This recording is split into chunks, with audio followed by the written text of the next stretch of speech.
Muy buenas tardes a todos y a todas. Vamos a dar inicio a esta nueva audiencia, la audiencia número 26, convocada en el marco del 196 periodo ordinario de sesiones para conversar sobre la situación de derechos humanos en Venezuela.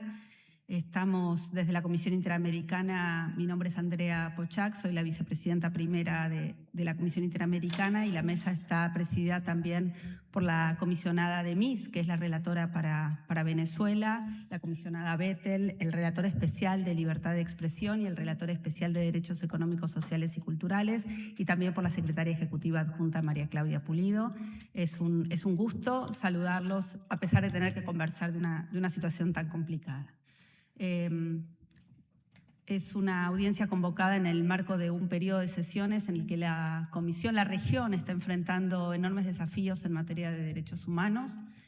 La defensa y la promoción de derechos humanos se enfrenta actualmente a una situación marcada por crecientes desafíos que amenazan su garantía y respeto, y a pesar de los retrocesos y dificultades, es fundamental continuar trabajando con firmeza y compromiso para avanzar en la construcción de sociedades más justas e igualitarias. Como parte de este trabajo, desde la Comisión Interamericana seguimos adelante con determinación, dando visibilidad y monitoreando la situación a través de este mecanismo que son las audiencias públicas, como lo hemos hecho desde hace ya 67 años, para poder avanzar hacia sociedades más justas, libres e igualitarias. En el marco de estas audiencias nos permitimos mencionar públicamente, ya que no está presente el Estado, las reglas que establece el artículo 63 del reglamento de la Comisión Interamericana sobre garantías. El Estado, en este caso el Estado de Venezuela, deberá otorgar las garantías pertinentes a todas las personas que concurran a una audiencia o que durante ella suministren a la Comisión informaciones, testimonios o pruebas de cualquier carácter. El Estado no podrá enjuiciar a los testigos ni a los peritos, ni ejercer represalias contra ellos o sus familiares a causa de sus declaraciones o dictámenes rendidos ante la Comisión. Es una audiencia convocada para escuchar a un grupo de organizaciones. Algunas de las organizaciones están aquí presentes, algunos de los representantes de las organizaciones están presentes y otros están de manera virtual. Las organizaciones son el Centro de Justicia y Paz, CEPAZ, Acceso a la Justicia, Aula Abierta, Provea, Caleidoscopio Humano, Justicia, Encuentro y Perdón, Civilis, Centro de Derechos Humanos de la Universidad Católica Andrés Bello, el Centro de Derechos Humanos UCAB, Ideas por la Democracia, Lateral, Observatorio Global de Comunicación y Democracia, Voto Joven. Disculpen si me olvidé de alguna otra organización, pero por supuesto, al hacer uso de la palabra, les vamos a pedir que se presenten, digan su nombre, la organización a la que representan, y que vuelvan a hacerlo cada vez que toman uso de la palabra, para que las personas con discapacidad visual que están siguiéndonos puedan saber quién está haciendo uso de la palabra.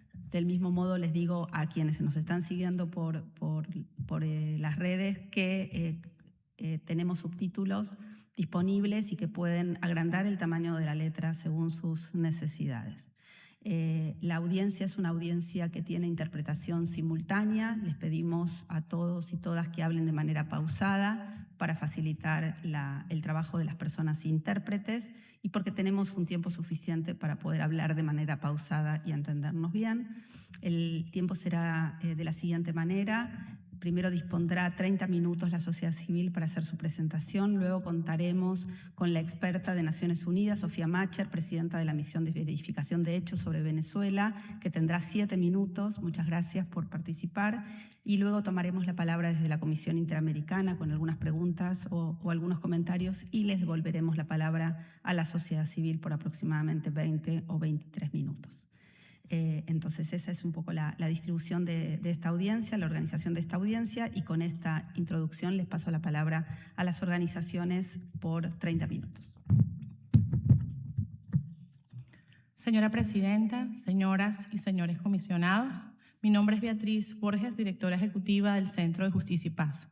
Comparecemos hoy para presentar el termómetro de la justicia y la verdad y Estado de Derecho, una herramienta construida a partir del análisis y consenso de 20 organizaciones venezolanas basadas en el seguimiento de recomendaciones de organismos internacionales y en el monitoreo constante de la situación del país, especialmente después del 3 de enero. Está integrado por 4 pilares o temáticas que consideramos en este momento habilitantes. Y en este contexto hablamos de 15 indicadores y 10 recomendaciones precisas.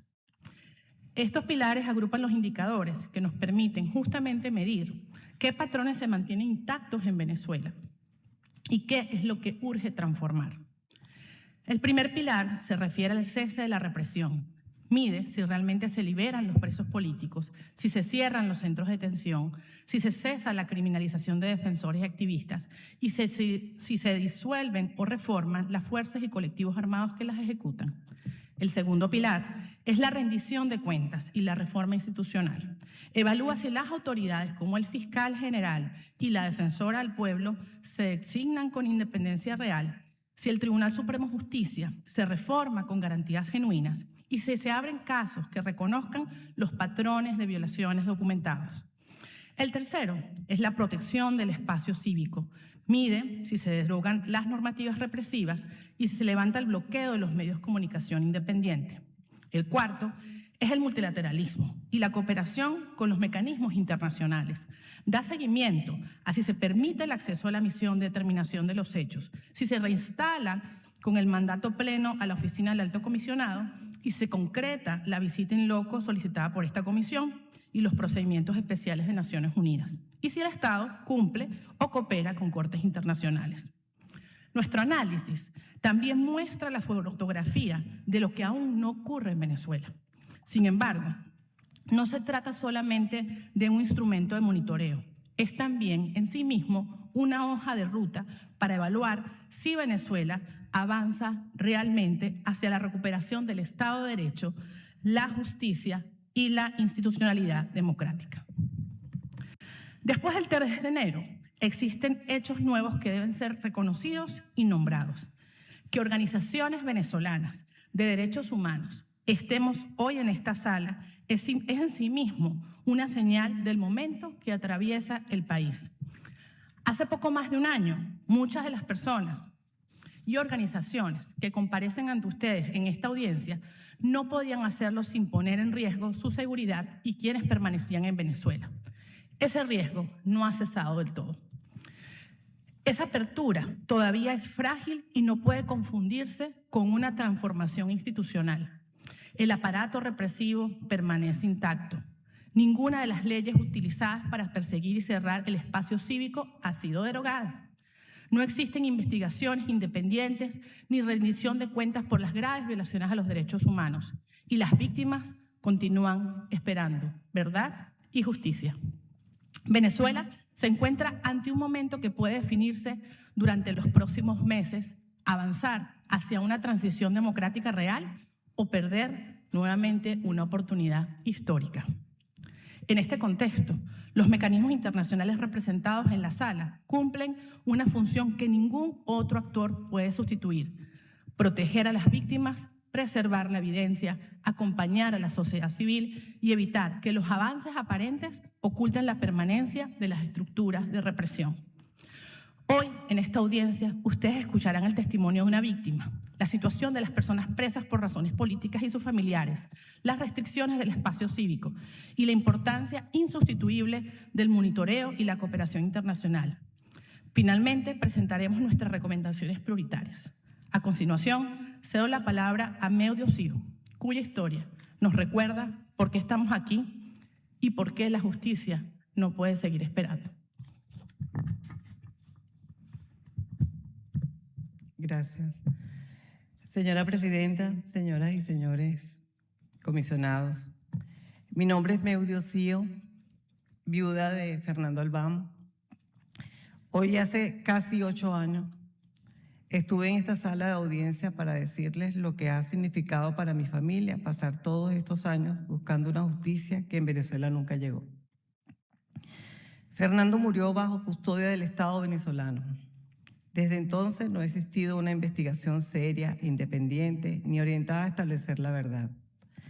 Lo que hemos enfrentado ha sido silencio institucional, obstrucción y denegación. En el 2018, ante esta misma comisión, solicitamos por humanidad se trasladara el cuerpo de mi esposo para ser enterrado aquí donde estamos sus hijos y yo. Eso no ocurrió.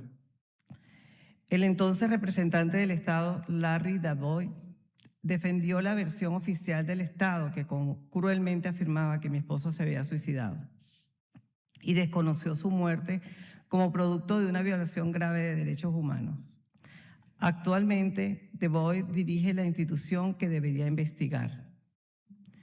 Cambió el cargo, pero no cambió la respuesta institucional. La violencia contra mi familia no terminó con la muerte de mi esposo. Allanaron mi casa y mi oficina.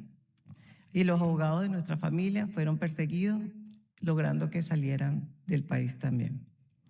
Frente a ello, el sistema interamericano y la misión de determinación de los hechos han sido fundamentales para documentar el caso, preservar la verdad y mantener abiertas alternativas de justicia. Lo que ocurrió con Fernando no es un caso aislado, es parte de un patrón de persecución, encubrimiento e impunidad. Esta misma comisión ha expresado su preocupación por la muerte de al menos 18 personas mientras se encontraban bajo custodia del Estado. Yo no escucho cifras. Pienso en sus familiares, en el dolor que están pasando, igual que pasó mi familia. Fernando es uno de ellos. Son personas que estaban bajo la protección del Estado y murieron sin sus familias recibir la verdad de los hechos y la justicia deseada. Ayer fui notificada de que esta comisión presentó ante la Corte Interamericana el caso de Fernando Albán y de nuestra familia. Después de casi 8 años de impunidad, recibo esta decisión con esperanza y profundo agradecimiento.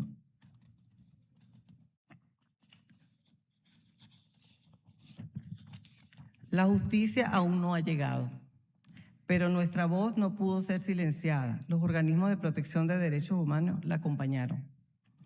Espero que este paso abra un camino no solo para Fernando y nuestra familia, sino también para los miles de víctimas y familiares que todavía esperan verdad, justicia y reparación en Venezuela. A continuación nos referiremos a los patrones de persecución que persisten y las condiciones que enfrentan quienes aún permanecen tras las rejas. Gracias. Buenas tardes, mi nombre es Alfredo Romero. Espero me escuchen. Bueno, primero quiero decir que ciertamente desde enero de 2026 se han producido algunas excarcelaciones de presos políticos de 800 personas. Sin embargo, la represión no ha desaparecido. Ha cambiado, digamos, de forma, pero persisten varios patrones. Me voy a referir concretamente a algunos. Existen presos políticos, siguen existiendo como mecanismo de intimidación. Particularmente se concentra el número de presos políticos en los militares y personas relacionadas con los militares. Hay un caso que marca una tendencia también, que es el caso de Perkins Rocha, que está relacionado con el grupo de María Corina Machado, y es un aspecto importante, ya que es un efecto disuasorio. Los centros de detención siguen para presos políticos, concretamente Rodeo 1, donde se denuncian torturas, tratos crueles e inhumanos. El helicoide ya no alberga presos políticos, sin embargo, esos presos que estaban allí fueron trasladados a otros centros de reclusión. El aparato represivo continúa, existen las agencias de inteligencia como el DIGESIM o SEBIN, con menos intensidad, pero el monstruo de la represión sigue allí.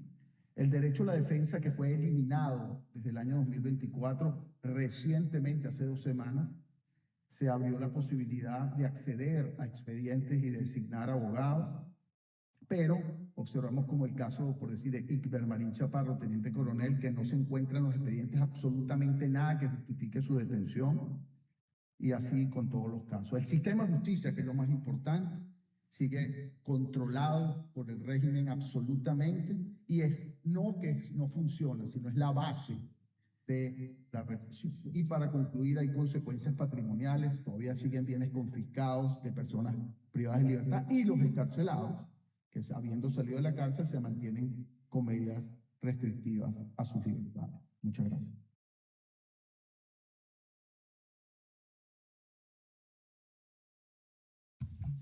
Gracias por el espacio. Soy Marta Tineo, codirectora de Justicia, Encuentro, Perdón.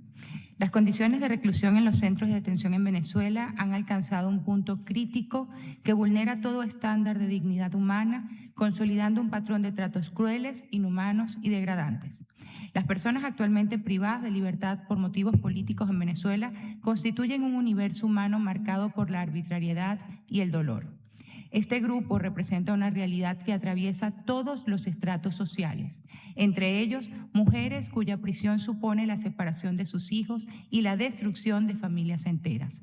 Hay ciudadanos de la sociedad civil y funcionarios, sindicalistas y personas comunes, incluyendo a ciudadanos extranjeros y venezolanos con doble nacionalidad. Esta es una urgencia humanitaria que no admite esperas. Adultos mayores y personas con enfermedades graves como cáncer o afecciones renales sobreviven sin atención médica. Las secuelas irreversibles de la tortura y el encierro dañan de forma continua la salud física y psicológica de los detenidos y de sus seres queridos.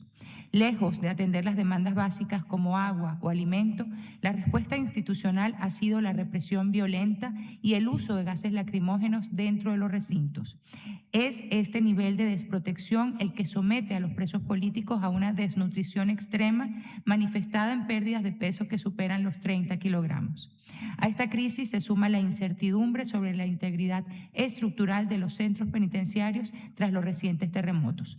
Hasta la fecha, las autoridades no han informado públicamente los resultados de las inspecciones técnicas pertinentes.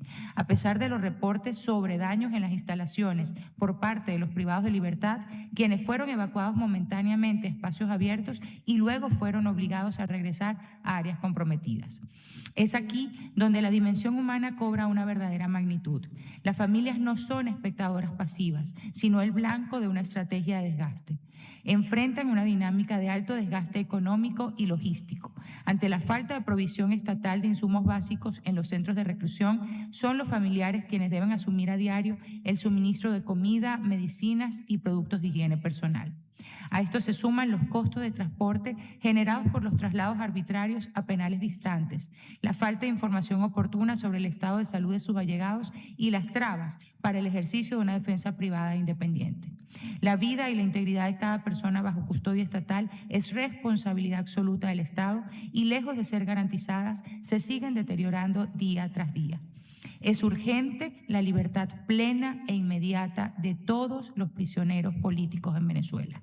Estos hallazgos nos llevan a varias conclusiones. Primero, que a pesar de las liberaciones condicionadas e insuficientes anunciadas, no hay un cese en la represión. El aparato que la ejecuta permanece intacto y en algunos casos se ha reforzado, mientras quienes permanecen detenidos y sus familias siguen enfrentando las condiciones tan dolorosas que he descrito.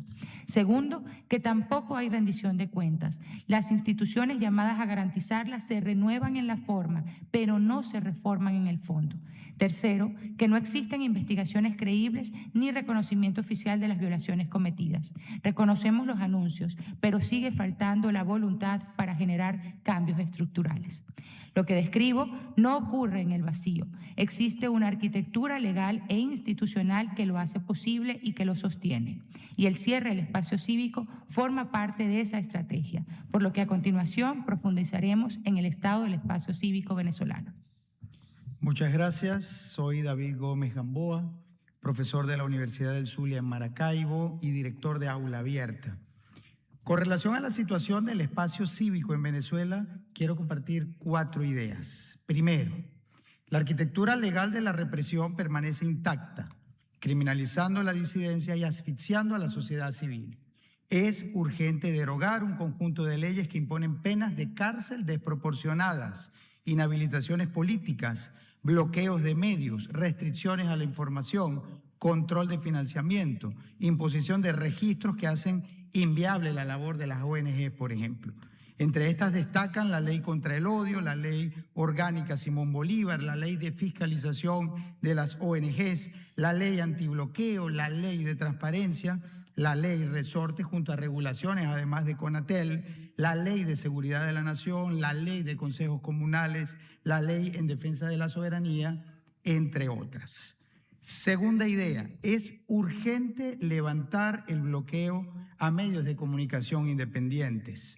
En el informe Termómetro se documenta que al menos 43 medios de comunicación nacionales e internacionales registran bloqueos de Internet en Venezuela, además de la censura digital, la violencia, las detenciones por el ejercicio del periodismo, entre otras acciones de represalias. El patrón se remonta al 2014 y por su extensión y sistematicidad es un instrumento estructural de control informativo aplicado por proveedores de servicios de Internet bajo la coordinación de CONATEL. Asimismo, a partir de los terremotos del 24 de junio, se documentaron numerosos incidentes de obstaculización a equipos de rescate independientes, misiones humanitarias de carácter internacional, clausuras forzosas o actos de hostigamiento contra centros de acopio, voluntarios además, episodios de instrumentalización y cooptación político-propagandística, detenciones arbitrarias, retenciones policiales y agresiones directas contra la libertad de expresión, de prensa y acceso a la información. Tercera idea, denunciamos la situación además agravada del espacio cívico en las regiones del país debido a la restricción permanente diaria del servicio eléctrico.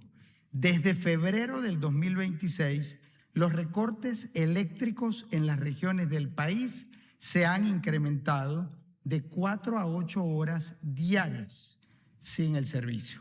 Las principales ciudades del país permanecen apagadas.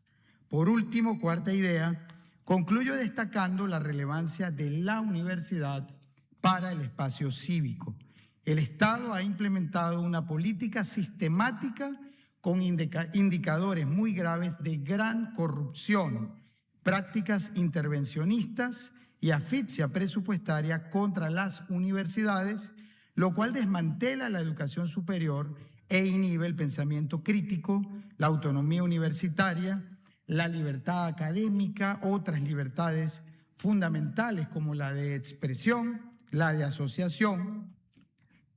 La autonomía universitaria desmantela el pensamiento crítico, entre otros derechos humanos.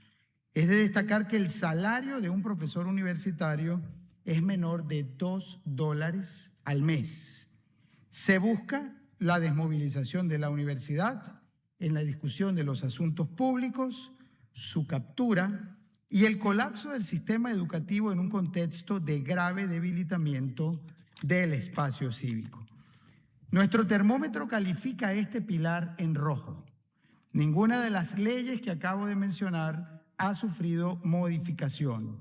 Persiste un contexto altamente restrictivo para actores sociales en el ámbito operativo, humanitario y de protección.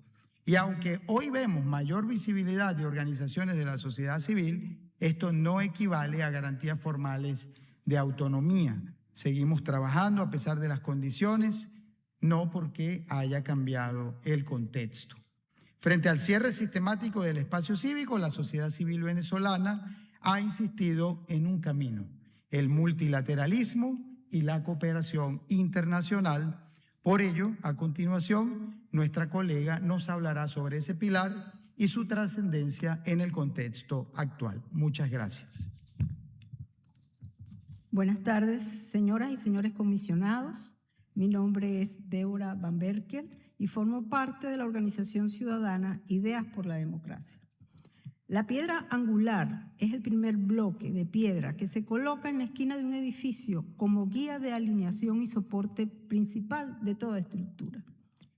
Esto es lo que representa la justicia, la verdad y el Estado de Derecho en un proceso de democratización como el que se aspira en un país que enfrenta el desplome de estructuras por efecto de 2 terremotos y que permitió evidenciar nuevamente el desplome institucional y constitucional que caracteriza el sistema político de Venezuela. En este sentido, el multilateralismo y la cooperación con mecanismos internacionales de derechos humanos son ese pilar en la reconstrucción y en la verificación de avances de manera independiente en un proceso en el cual la sociedad civil es un actor fundamental. En el periodo enero a mayo del 2026 se ha podido documentar, primero, la misión de determinación de los hechos continúa sin acceso al territorio venezolano ni a archivos del Estado por negativa de las autoridades. Sin embargo, ha habido un aumento significativo de testimonios voluntarios de personas excarceladas a partir del esfuerzo de las víctimas, los familiares y organizaciones defensoras de derechos. La Oficina del Alto Comisionado para los Derechos Humanos de la ONU logró su reinstalación en el país luego de su expulsión en el 2024. No se produjo un nuevo memorándum de entendimiento, prorrogándose el anterior, que no es público, y bajo restricciones ya documentadas. El gobierno buscó instrumentalizar la visita para validar su narrativa sobre excarcelaciones, no para abrir acceso independiente.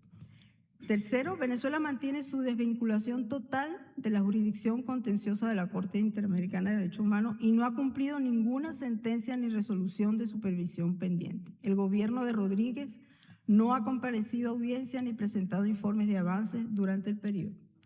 Cuarto, el gobierno interino de Delcy Rodríguez no tuvo ninguna forma de cooperación activa con la CPI, anunciando el pasado 24 de julio de 2026 el retiro definitivo de Venezuela. El registro y documentación independiente de la sociedad civil permite identificar una política de no cooperación y de instrumentalización de los mecanismos internacionales que permanece vigente aún con los cambios que se producen en el país a partir del 3 de enero. A partir del 1 de agosto se abre un espacio de oportunidad para la reinstitucionalización democrática en el marco de una esperada transición política. Desde Ideas por la Democracia afirmamos que la piedra angular de este proceso lo constituye también el establecimiento de una ruta electoral, un cronograma y condiciones electorales que permitan la restitución de la soberanía popular y el regreso al cumplimiento de la Constitución. Nos unimos al movimiento Quiero Elegir, que construye una fuerza social y política que desde la sociedad civil demanda y construye democracia. Consideramos importante y de gran valor el acompañamiento y apoyo de los organismos internacionales y mecanismos de cooperación para alcanzar una democracia sostenible en Venezuela.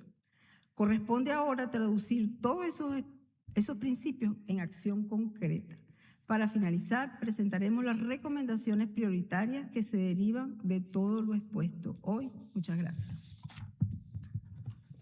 Señora Presidenta, señora Secretaria Ejecutiva Adjunta, estimados y estimados comisionados, mi nombre es Faisal Yamil e intervengo en mi capacidad personal y como defensor de derechos humanos venezolano, miembro de la plataforma Justicia y Verdad. Desde el monitoreo expuesto el día de hoy, se derivan 10 recomendaciones que hemos consensuado como pertinentes y sobre las cuales solicitamos a esta comisión acompañamiento y eco. Quiero mencionarlas brevemente y luego detenerme en las 3 que consideramos más urgentes. Exigimos que el Estado venezolano reconozca explícitamente su responsabilidad en los crímenes documentados y no siga hablando de excesos, sin nombrar víctimas ni responsables. Estas atrocidades deben ser formalmente nombradas como violaciones de derechos humanos y aquellas prácticas hoy normalizadas, como la detención arbitraria, la tortura, la censura y la extorsión, deben cesar por completo. Esto incluye la debida depuración de los cuerpos de seguridad involucrados en ellas y la apertura inmediata de investigaciones penales creíbles sobre las graves violaciones y crímenes de lesa humanidad cometidos. De esta y otras medidas puntualizadas en nuestro instrumento termómetro, priorizamos 3. Primero, la liberación plena e incondicional de todas las personas privadas de libertad por motivos políticos. Los hallazgos ya presentados en esta audiencia confirman que la deuda permanece activa a pesar de la ley de amnistía. Segundo, la derogación, reforma o anulación del marco normativo que asfixia el espacio cívico. Se han documentado al menos 38 instrumentos legales usados desde el 2002 para criminalizar y perseguir a la disidencia y concentrar el poder. Hacemos especial énfasis en la Ley de Fiscalización de Organizaciones No Gubernamentales. Que las autoridades venezolanas no hayan hecho nada al respecto en un periodo donde sí se demostró capacidad legislativa para otras reformas confirman que la inacción es una decisión política y no una limitación técnica. Tercero, la apertura real a los mecanismos internacionales de protección. Exigimos que el Estado extienda investigaciones formales a esta comisión por una visita in loco plena. que además abra la puerta para sucesivas visitas de los relatores especiales de Naciones Unidas pendientes y a la Misión Internacional de Determinación de los Hechos. Con relación a todo esto, observamos con cautela la instalación el pasado 1 de agosto de la comisión mixta anunciada por las autoridades interinas, la Asamblea Nacional de 2015 y el Gobierno de los Estados Unidos. Lo recibimos con optimismo prudente, pero también con la claridad de que su valor dependerá de resultados concretos y verificables. En vista de esta oportunidad, lo elevado hoy cobra especial pertinencia. Estos indicadores y recomendaciones es precisamente lo que esta Comisión Interamericana y el resto de los actores internacionales puede exigir, corroborar y velar por su cumplimiento, desde el rol que pueden jugar en comunicación con todos los factores políticos que inciden en la conducción de Venezuela, tanto a nivel nacional como internacional. Hacemos un llamado a ejercer la presión necesaria para que ninguno de estos espacios, ni la comisión mixta, ni ningún otro se convierta en dilación. A la vez, insistimos en el papel que juega la sociedad civil para acompañar este proceso. Lo que hemos presentado hoy, la documentación sistemática, la priorización de temas y necesidades, el termómetro en sí mismo como instrumento, es evidencia de una sociedad civil que, a pesar de nuestras grandes dificultades, sigue resistiendo, sigue analizando el contexto con rigor y sigue construyendo propuestas concretas para la transformación del país. No comparecemos hoy solo a denunciar, comparecemos con una apertura propositiva y por eso invitamos a esta comisión y a todos los actores internacionales presentes a integrarnos activamente en sus espacios de trabajo y a utilizar los insumos que hemos generado, el monitoreo, los indicadores, las recomendaciones, para fortalecer la incidencia interna e internacional en derechos humanos con capacidad real de transformación sociopolítica y con las víctimas, la sociedad civil y la justicia en el centro de este proceso. La sociedad civil es el activo con más valor que Venezuela tiene actualmente que ofrecer, como se demostró recientemente en la respuesta a los terremotos. Sin embargo, sigue necesitando reconocimiento real y con propósito, así como protección y apoyo logístico y financiero.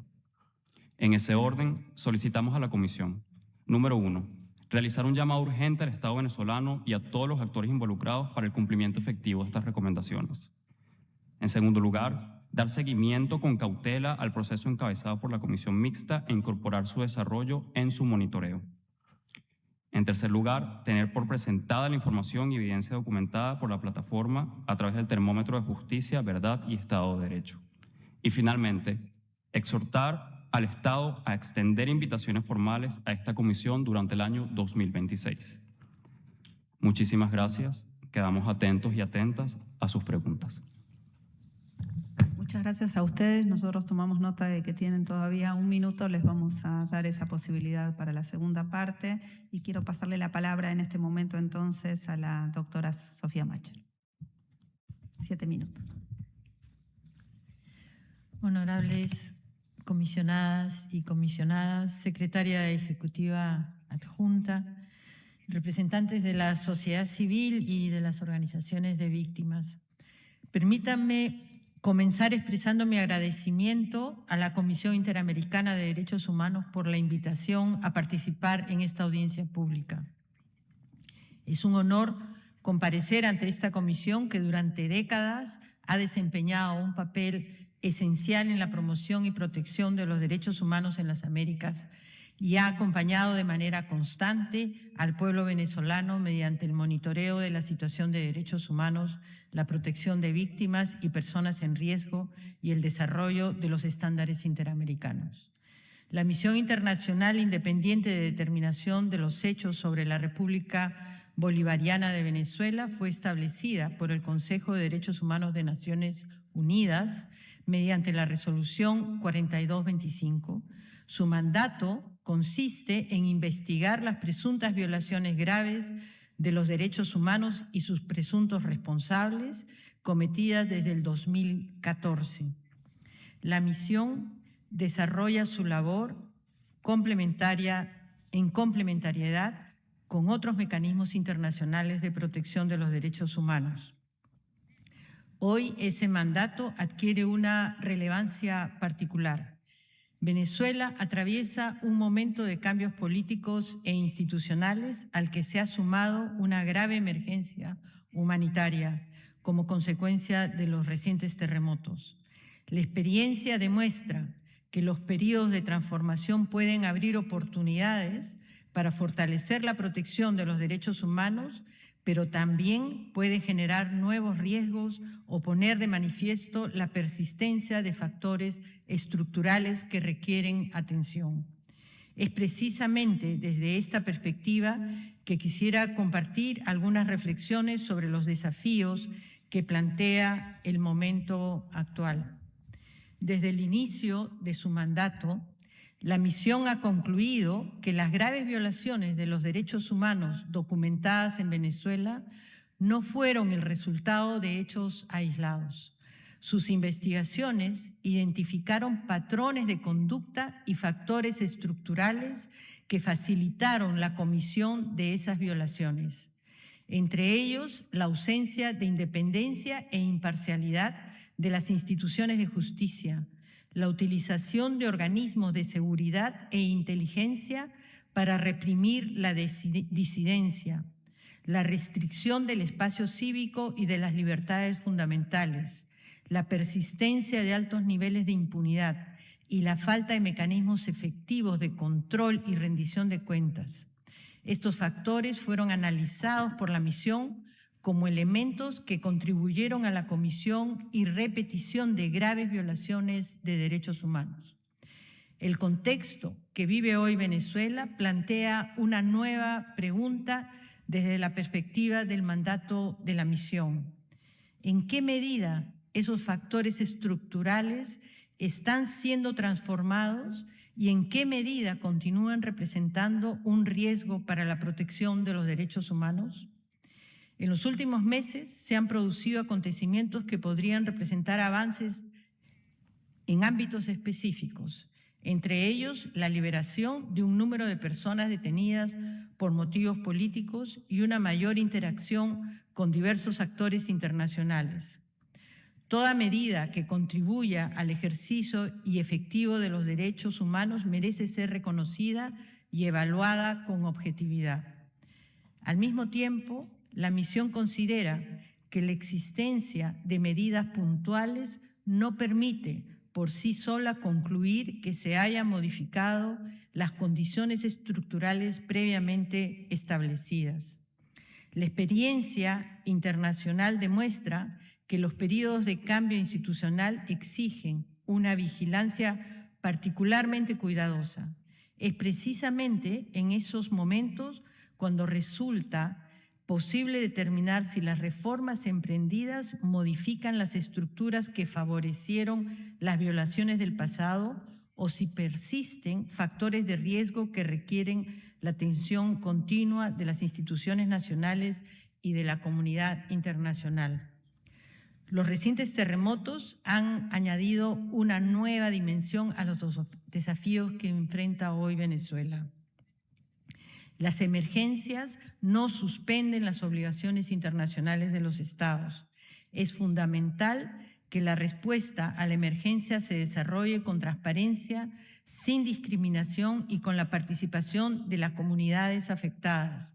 La protección de los derechos humanos también exige que los procesos de búsqueda, recuperación e identificación de las personas fallecidas y desaparecidas se realicen con criterios técnicos, preservando la dignidad de las víctimas y garantizando el derecho de los familiares a conocer la suerte de sus seres queridos. La respuesta a esta emergencia también ha puesto de relieve el papel esencial de la sociedad civil, organizaciones humanitarias, organizaciones de derechos humanos, asociaciones comunitarias, organizaciones religiosas, universidades y redes de voluntariado han desempeñado una labor fundamental en la asistencia a las personas afectadas, en el acompañamiento de las víctimas y la identificación de las necesidades urgentes.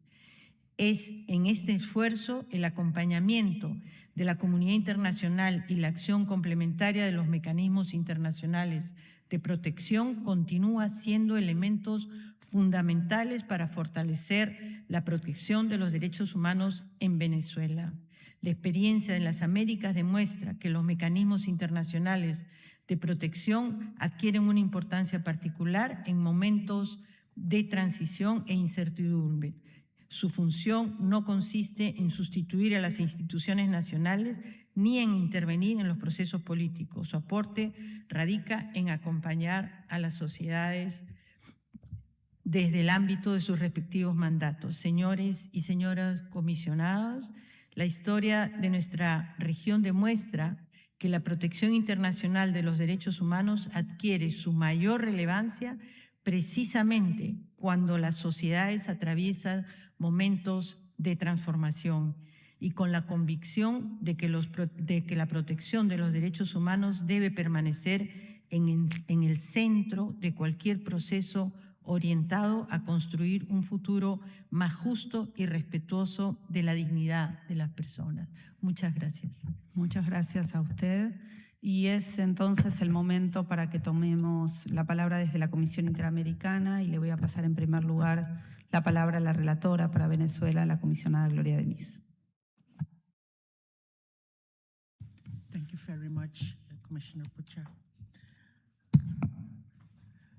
Good afternoon, ladies and gentlemen, and I appreciate the contributions and interventions that we have received from civil society today, as well as from the representative of the UN.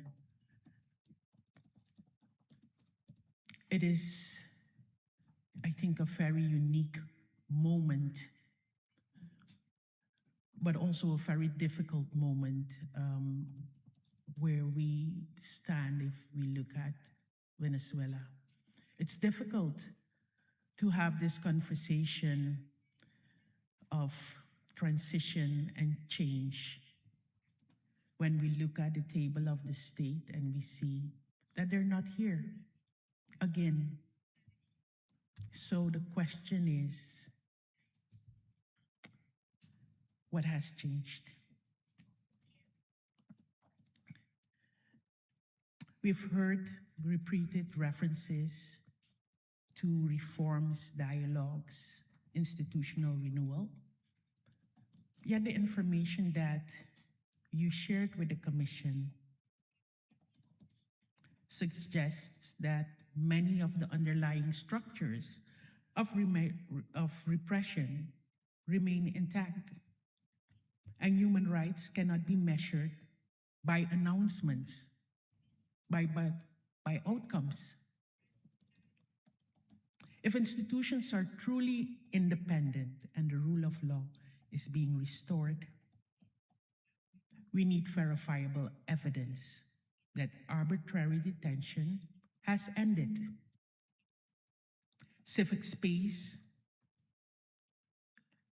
expanded.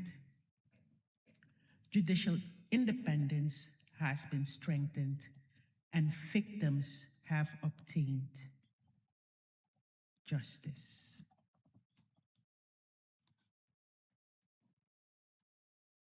Reforms that leave the same patterns of repression intact are cosmetic, not transformative.